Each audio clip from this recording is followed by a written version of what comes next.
জীবনে আর যাই করেন না কেন, জীবনে অনেক টাকার মালিক হওয়া লাগবে। কারণ টাকা ছাড়া আপনি অচল।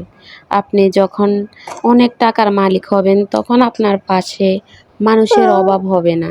আপনার ভালোবাসার মানুষের অভাব হবে না। আর যখন দেখবেন আপনার কাছে টাকা নাই, আপনার যেই ঘরের মানুষ, মা-বাবা, তারাও আপনার পাশে নাই। আসসালামু আলাইকুম। সবাই কেমন আছেন? আশা করি সবাই ভালো আছেন। আমিও আপনাদের দোয়া এবং ভালোবাসায় ভালো আছি। তো সকালবেলা মুড়ি এবং বুট দিয়ে শুরু করলাম। সকালে কালকে যে বুট ভাজি করছিলাম, তো ওগুলা দিয়ে মুড়ি দিয়ে খাইতেছি। আর এখানে একটু সরিষার তেল নিতেছি। সরিষার তেল দিলে ভর্তা না কিংবা যে কোনো জিনিসের সাথে দিলে আমার কাছে খুব ভালো লাগে।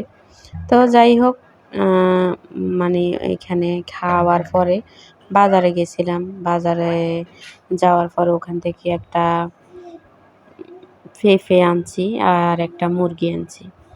তো আজকে মানে বেটাকে আমি নিজে বলছি যে আমাকে আরও 2টা-3টা মুরগির চামড়া দেন।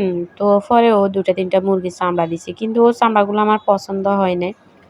যাই হোক, নিয়ে আসছি। আমার খেতে মন চাইতেছে আজকে অনেক দিন যাবত যে মানে চামড়া খাবো। কালকে ওইগুলো রান্না করছি, ওগুলো আমার কাছে এমন ভালো লাগে না। তো আজকে মানে এমনি শুধু চামড়ে ভাজি করব, এর জন্য নিলাম। তো প্রথমে গরম পানি করে বসাই দিলাম।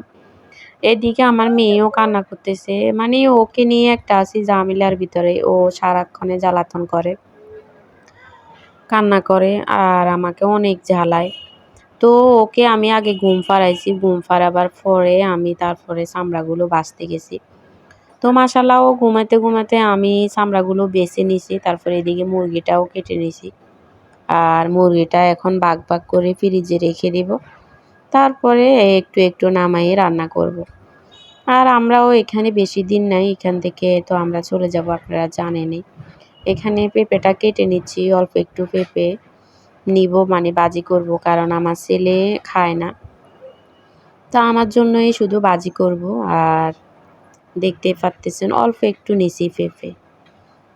আসলে আমি একটা কথা বলি যে সবার জীবনে আসলে টাকা ইনকাম করাটা সবচাইতে বেশি প্রয়োজন। কারণ টাকা, আপনার কাছে টাকা আছে তো আপনার সব আছে। আপনার ফ্যামিলি বলেন, বাবা-মা বলেন, বন্ধু-বান্ধব বলেন, আত্মীয়-স্বজন বলেন, সবাই আপনার খোঁজ নিবে, আপনার খবর নিবে, আপনার সাথে কথা বলবে। কিন্তু যখনই দেখবে আপনার কাছে টাকা পয়সা নাই, আপনি গরিব, তখন আপনার কাছের মানুষগুলো আপনাকে পরিচয় দিবে না। আর যদি টাকা পয়সা থাকে, তখন দূরের মানুষ আপনি চিনেন না, কিন্তু ও আপনার নামে পরিচয় দিবে, অমুক আমার অমুক হয়। তো এরকম আর কি। আমার একটা মানে আমার কিছু আত্মীয় স্বজন আছে, তাদেরকে আমি মানে পরিচয় দিই না। তাদের সাথে আমি কথাও বলি না। পরিচয় বলতে আমি তাদের সাথে কথা বলি না। ওরা আমাদের চাইতে বড়লোক। ওর বাবা বিদেশ, মানে আমাদের চাচা হয় আর কি, আমার বাপের স্বাস্থ্য ভাইয়ের মেয়ে। চাচা মানে স্বাস্থ্য ভাই, উনি বিদেশে থাকে। তো ওরা মানে স্কুলে পড়ালেখা যখন করতাম, তখন দেখতাম ওরা স্কুলে যাইতো, আমাদের সাথে কথা বলতো না। মানে কথা বললেও কেমন জানি অনেক দূর থেকে মনে হয় যে কথা বলে। মানে আমরা যে ওর আত্মীয় স্বজন, ওরা যে আমাদের আত্মীয়, এটা কেউ বলতেও পারবে না। মানে এমনভাবে ওরা চলাফেরা করে আর কথাবার্তা এমনভাবে বলে, মনে হয় যে অনেক টাকার মালিক। তো আমি কোনোদিন ওদের সাথে কথা বলতাম না। মানে কাউকে আমি পরিচয় দিতাম না যে ওরা আমার আত্মীয় হয় কিংবা স্বাস্থ্য বোন হয়। কোনো দিনও আমি পরিচয় দিই নাই। আমি আজ পর্যন্ত ওদের সাথে মানে নিজের থেকে কথা বলি না, কারণ লজ্জা লাগে। নিজের কাছেই লজ্জা লাগে যে মানে ওরা নিজেকে অনেক বড় লোক মনে করে। মানে আমাদেরকে মনে করে যে আমরা অনেক ফকিন্নি। মনে হয় যে ওদের বাড়িতে পড়ে আছি, ওদের বাড়িতে খাইতেছি, মানে এরকম আর কি কথাবার্তা। তো যাই হোক, এর জন্য আমি ওদের সাথে কথা বলি না। কিছু কিছু আত্মীয় স্বজনের সাথে আমি পরিচয় দিই না। ওদেরকে দেখলে আমি এড়িয়ে চলি। মানে ওরা আমার সাথে কি কথা বলবে, আমি নিজে এড়িয়ে চলি, কারণ ওদের কথাবার্তা বাকবন্দিত জানি, এর জন্য আর কথা বলি না। এভাবে আসলে জীবনটা চলে যাচ্ছে। তো এর জন্য বলতেছি মানে টাকা পয়সা সবচাইতে বেশি দরকার। নিজে যখন নিজের কাছে টাকা পয়সা থাকে না তখন নিজের মা বাবাও পরিচয় দিতে মনে হয় যে লজ্জা বোধ করে। আমি দেখছি এরকম। তো এর জন্য আসলে কিছু কি বলবো? আজকে আমার ভাইয়ের ছেলের জন্মদিন। আমার ভাই অনুষ্ঠান করতেছে ঢাকায়। আমি আছি এখানে ডেমরাতে, ওরা আছে মিরপুরে। তো ওরা আমার কথা মনে নেই। মানে আমি বোন আছি ঢাকাতে, আমার কথা মনে নেই। আমার খুবই কষ্ট লাগতেছে যে ভাইয়ের ছেলের জন্মদিন, আমার কথা মনে নেই। আমার কথা মনে নেই আমি বলতেছি, কারণ যদি আমার কথা মনে থাকতো তাহলে তো ওরা আমাকে কালকে বলতে পারতো। সকালে ফোন দিয়ে বলতে পারতো যে বোন তুই চলে আয়, আমার ছেলের জন্মদিন, এখানে জন্মদিনটা পালন করব, তো তুই আয়। তা আমি যাবো কিংবা না যাবো সেটা আমার ব্যাপার, কিন্তু বলে নাই।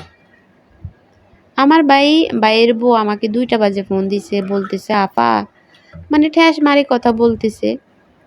যাই হোক, বলার পরে বলতেছে আমার ছেলে তো আজকে অনুষ্ঠান করতেছি, আপনার ভাইকে আজকে অনেকদিন বলতেছি, ও আমাকে কিছু বলে নাই। এখন আজকে নাকি ভাবির বাসায় সব কিছু কেনাকাটা করে আসছে, এখন আপনি চলে আসেন। আমি কই কি লেগা? ও ওর জন্মদিন, ওর একটা কেক কাটবো, একটু বিরিয়ানি করবো, কারে কারে নাকি আমার ভাইয়ে দাওয়াত দিছে, তো চলে আসেন। তো আমি বলছি না আমি যাওয়া লাগবে না, তো তোরা কেটে ফেল। তারপরে ও বলতেছে আপা চলেন, আমি তো মনে করছি আপনার ভাই বলছে আপনারে।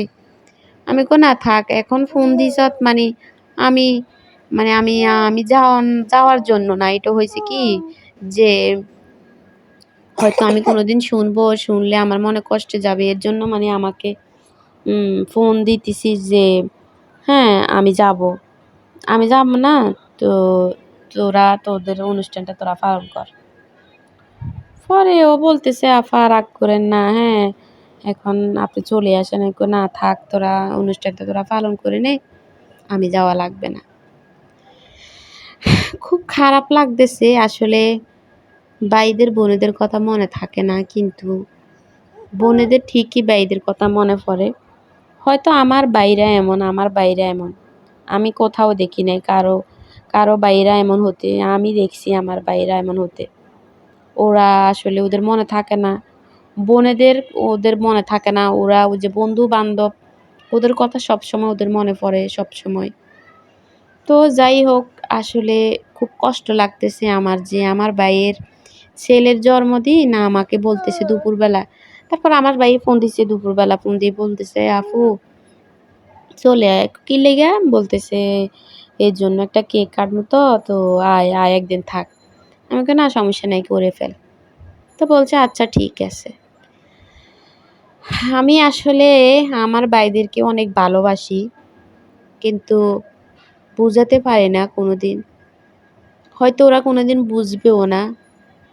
তো ওদেরকে বুঝাতে চাইও না। আল্লাহর কাছে শুকরিয়া। একদিন ভাইদের এগুলা দিতে হবে আল্লাহর কাছে। 1 মিনিট ফোন দিয়ে খবর নিবার ওদের সময় নাই। বন্ধু-বান্ধবের সাথে আড্ডা দিতে সময় পায়। শুধু আমাদের সাথে খবর নিতে ওদের সময় পায় না। তো এগুলো আসলে আখিরাতে ওদের কাছে এগুলার জবাব চাবো, এখন চাইবো না। কারণ এখন চাইতে গেলে এগুলা নিয়ে ভেজাল, তর্ক-বিতর্ক। তো আমি আসলে এখন এগুলা জিজ্ঞেস করব না, এগুলা নিয়ে কথাও বলবো না। কিন্তু আখিরাতে এগুলা ছাড়বও না। তো কাজ করতে করতে এখানে সে ওই যে নকশি আসলে এটা কাঁথা না, এটা চাদর বানাইতেছি। তো একটু আঁকতেছি।